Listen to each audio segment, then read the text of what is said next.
अब देखो यार, अगर तुम लोग सीएम पंक के फैन हो तो ये वीडियो तुम्हारे लिए होने वाली है, क्योंकि गाइस डब्ल्यूडब्ल्यूई के अंदर सीएम पंक और सैमी जेन के हिट होने को लेकर सैमी जेन की तरफ से काफ़ी बड़ी अपडेट आ रही है। डब्ल्यूडब्ल्यूई में डोमिनिक मिस्टीरियो के इंजरी सिचुएशन को लेकर डब्ल्यूओएन की तरफ से बहुत बड़ी अपडेट आ चुकी है। डब्ल्यूडब्ल्यूई के पीजी एरा के ओवर होने को लेकर बैक स्टेज से काफ़ी बड़ी रिपोर्ट आ रही है। डब्ल्यूडब्ल्यूई में रिसेंटली रेसलर्स को किसके कहने पर फायर किया गया, इसको लेकर काफ़ी बड़ा खुलासा हो चुका है। तो गाइस चलिए बिना किसी देरी के शुरू करते हैं इस वीडियो को। और गाइस सबसे पहले बात करेंगे सीएम पंक की। वेल गाइस ये बात तो हम सभी लोगों को मालूम है। वैसे तो डब्ल्यूडब्ल्यूई कंपनी ओरिजिनली आज यहां पर स्मैकडाउन के ऊपर सीएम पंक को फीचर करने वाली थी, बट गाइस डब्ल्यूडब्ल्यूई के एडवर्टाइज करने के बाद भी सीएम पंक आज यहां पर स्मैकडाउन पर हमें यहां पर देखने को नहीं मिले। बट गाइस यहीं स्मैकडाउन के ऑफ एयर जाने के बाद आज डब्ल्यूडब्ल्यूई के स्मैकडाउन पर सीएम पंक रिंग में आकर उनका प्रोमो कट करते गए, जहां पर सीएम पंक के इस प्रोमो को चैट गेबल के द्वारा इंटरप्ट किया जाता है। और इन दोनों के हीटेड सेगमेंट के बाद सीएम पंक यहां पर सेमस को इंट्रोड्यूस करते गए, जहां पर सेमस और चैट गेबल आज स्मैकडाउन के ऊपर एक दूसरे को फेस करते गए। वेल देखना बहुत ही दिलचस्प होने वाला है कि सीएम पंक के अरीना में होने के बाद भी स्मैकडाउन पर सीएम पंक के अपीयर लाइव ना होने के बाद क्या डब्ल्यूडब्ल्यूई के मंडे नाइट रॉ के ऊपर सीएम पंक को टीवी पर फीचर किया जाता है या नहीं। बट गाइस जहां तक बात रही सीएम पंक की, तो गाइस ये बात तो हम सभी लोगों को मालूम है। डब्ल्यूडब्ल्यूई के अंदर ड्रू मैकिंटायर, केविन ओवेंस सहित काफी सारे रेसलर सीएम पंक को रियल लाइफ में पसंद नहीं करते गए, और इन्हीं में अब यहां पर एक और नाम सैमी जेन सामने आ चुका है।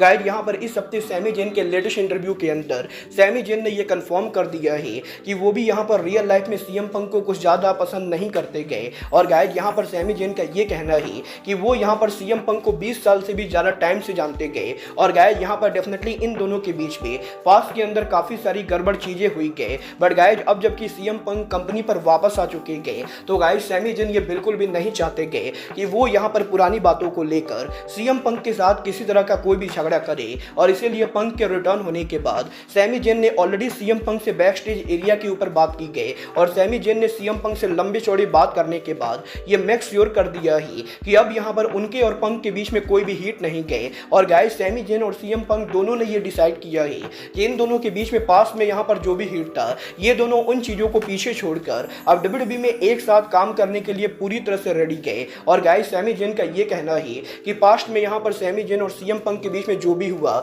ये दोनों उस चीज को भूलकर अब कंपनी के अंदर आगे फोकस करना चाहते गए। वेल गाइस देखना बहुत ही दिलचस्प होने वाला है कि सैमी जेन और सीएम पंक के बैक स्टेज इशू के रिजॉल्व होने के बाद ये दोनों ऑन स्क्रीन पर एक साथ काम कब करते गए। बट गाइस चलिए फिलहाल आगे बढ़ते और बात करते हैं डब्ल्यूडब्ल्यूई में डोमिनिक मिस्टीरियो की इंजरी सिचुएशन की।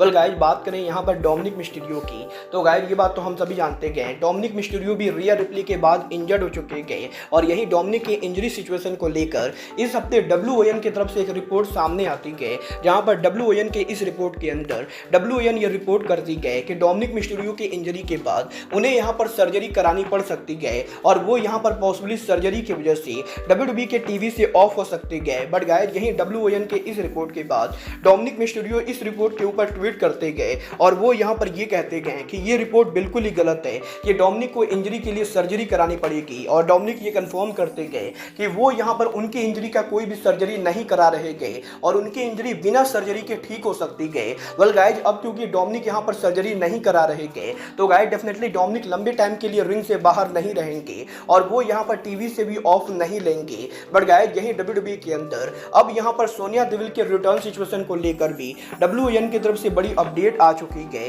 गाइस यहां पर लंबे टाइम तक टीवी से ऑफ रहने के बाद अब सोनिया देविल बहुत ही जल्द कंपनी के ऊपर रिटर्न कर सकती है। और गाइस डब्ल्यूओएन का ये कहना है कि सोनिया देविल ऑलरेडी यहां पर उनकी इंजरी से रिकवर करने के बाद उनकी ट्रेनिंग को शुरू कर चुकी है, और बहुत ही जल्द कंपनी के ऊपर वो यहां पर ऑन स्क्रीन पर उनका रिटर्न करेंगी।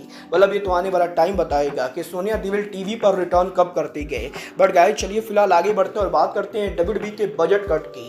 वेल गाइस ये बात तो हम सभी लोगों को मालूम है, पिछले एक हफ्ते के अंदर डब्ल्यूडब्ल्यूई ने इंडिया के काफी सारे रेसलर के साथ साथ एनएक्सटी के भी 3 से ज्यादा रेसलर फायर कर दिए हैं। और गाइस जिंदर महल, वीर महान सांगा सहित डब्ल्यूडब्ल्यूई सुपरस्टार वॉन वेगनर और कैमरॉन ग्रीम जैसे रेसलर्स के फायर होने के बाद अब फाइनली ये रिवील हो चुका है कि ये जो रेसलर कंपनी से बाहर किए गए ये यहाँ पर किसके कहने पर किया गया है। वेल गाइस वैसे तो ये बजट कट टीकेओ के द्वारा किया गया है, बट गाइस कंपनी में से किस रेसलर को फायर करना है ये डिसीजन टीकेओ का ना होगी बल्कि डब्ल्यूडब्ल्यूई के हेड क्रिएटिव ट्रिपल एच का है। है और ट्रिपल एच ने ये डिसाइड किया है कि वो यहाँ पर कंपनी से किसको किसको फायर करेंगे। और गाइज इसीलिए डब्ल्यूडब्ल्यूई के अंदर से जिंदर महल, वीर महान, संगा, कैमरॉन ग्रिम और वैन विग्नर जैसे रेसलर जिन्हें यहाँ पर कंपनी से फायर किया गया है, इनके फायर होने के पीछे ट्रिपल एच का हाथ है।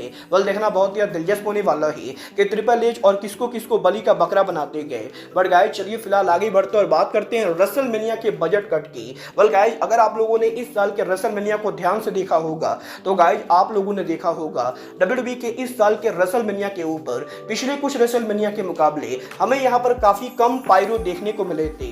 और अब यहाँ पर इस चीज को लेकर अपडेट आ रही है कि डब्ल्यूडब्ल्यूई के अंदर मैनेजमेंट के चेंज होने के बाद कंपनी यहाँ पर पहले के मुकाबले कम पायरो यूज करने वाले गए। और क्योंकि टीकेओ यहाँ पर पैसे बचा रही गए तो गाइज इसलिए टीकेओ ने ये डिसाइड किया है कि वो डब्ल्यूडब्ल्यूई के अंदर पायरो के अंदर अब काफी कम इन्वेस्टमेंट करेंगे और पहले के मुकाबले डब्ल्यूडब्ल्यूई के पेपर व्यू के ऊपर हमें यहाँ पर लेस पायरो देखने को मिलेगा। वेल गाइज मुझे तो नहीं लगता है कि डब्ल्यूडब्ल्यूई को ऐसा करना चाहिए। बट गाइज आपको क्या लगता है डब्ल्यूडब्ल्यूई का पायरो में बजट कट करना कंपनी का सही डिसीजन है या नहीं? आप लोग मुझे कमेंट करके बताइए। बट गाइज चलिए फिलहाल आगे बढ़ते और बात करते हैं डब्ल्यूडब्ल्यूई के पीजी एरा ओवर होने की। वेल गाइज ये बात तो हम सभी लोगों को मालूम है कि डब्ल्यूडब्ल्यूई का शो पीजी रेटेड होता है, जिसका मतलब बेसिकली ये होता है कि डब्ल्यूडब्ल्यूई का शो बच्चों के लिए बनाया जाता है। और इसीलिए डब्ल्यूडब्ल्यूई के वीकली शो के ऊपर कंपनी यहाँ पर लाइव टीवी के ऊपर ब्लड का यूज नहीं करती गए और ना ही रेसलर्स यहाँ पर टीवी के ऊपर गाली देते गए। बट गाइज अब यहाँ पर इस चीज को लेकर रिपोर्ट आ रही है कि डब्ल्यूडब्ल्यूई के अंदर पीजी रेटेड को लेकर कंपनी यहाँ पर काफी सारे गाइडलाइन को चेंज कर रही गए और यहाँ पर डब्ल्यूडब्ल्यूई के अंदर धीरे धीरे अब यहाँ पर पीजी को ओवर किया जा रहा है। और गाइज यहाँ पर डब्ल्यूडब्ल्यूई के बड़े बड़े शोज के ऊपर अब यहाँ पर रेसलर टीवी पर गाली दे सकते गए। तो गाइज वहीं डब्ल्यूडब्ल्यूई के पेपर व्यू के ऊपर पहले के मुकाबले कंपनी यहाँ पर ब्लड को ज्यादा यूज कर सकती गए। और बेसिकली रॉक के बोर्ड ऑफ डायरेक्टर्स को ज्वाइन करने के बाद रॉक के द्वारा ये फैसला लिया गया है कि डब्ल्यूडब्ल्यूई कंपनी पीजी को अब यहाँ पर थोड़ा सा कम करने वाली गए और पॉसिबली डब्ल्यूडब्ल्यूई के मंडे नाइट रॉ के नेटफ्लिक्स पर मूव करने के बाद डब्ल्यूडब्ल्यूई का रॉ ब्रांड यहाँ पर पीजी रेटेड से हटने वाला है। वेल देखना बहुत ही दिलचस्प होने वाला है कि क्या सच में यहाँ पर डब्ल्यूडब्ल्यूई कंपनी उनके शो को पीजी रेटेड से हटाकर 18+ या 13+ करती है या नहीं। बट गाइज आपको क्या लगता है डब्ल्यूडब्ल्यूई का शो पीजी रेटेड से हटना चाहिए या नहीं? आप लोग मुझे कमेंट करके बताइए। बट गाइज फिलहाल के लिए आज के इस वीडियो में बस इतना ही। मैं मिलता हूं आपसे अपने अगले वीडियो में। बट गाइज तब तक के लिए good bye, good night and bang.